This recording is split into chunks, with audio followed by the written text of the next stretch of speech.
கட்பட்டப்பட்டு தான் இருக்கும் என்பதை நீங்க நினைவு.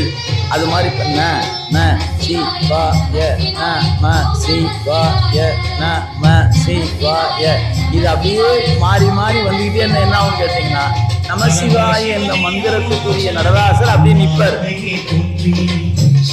இதை நீங்க உங்க அறிவுரை தியானித்து பார்த்து தெரிஞ்சுக்கணும்.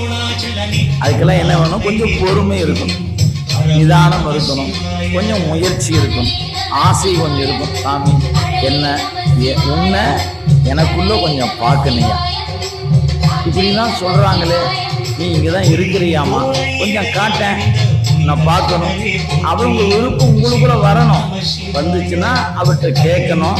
அவர் எப்போ உங்களுக்கு அனுமதி கொடுத்தாருன்னா உருவ மத்தியில நடராசரை இந்த வடிவத்தில் நீங்கள் பார்க்கலாம்.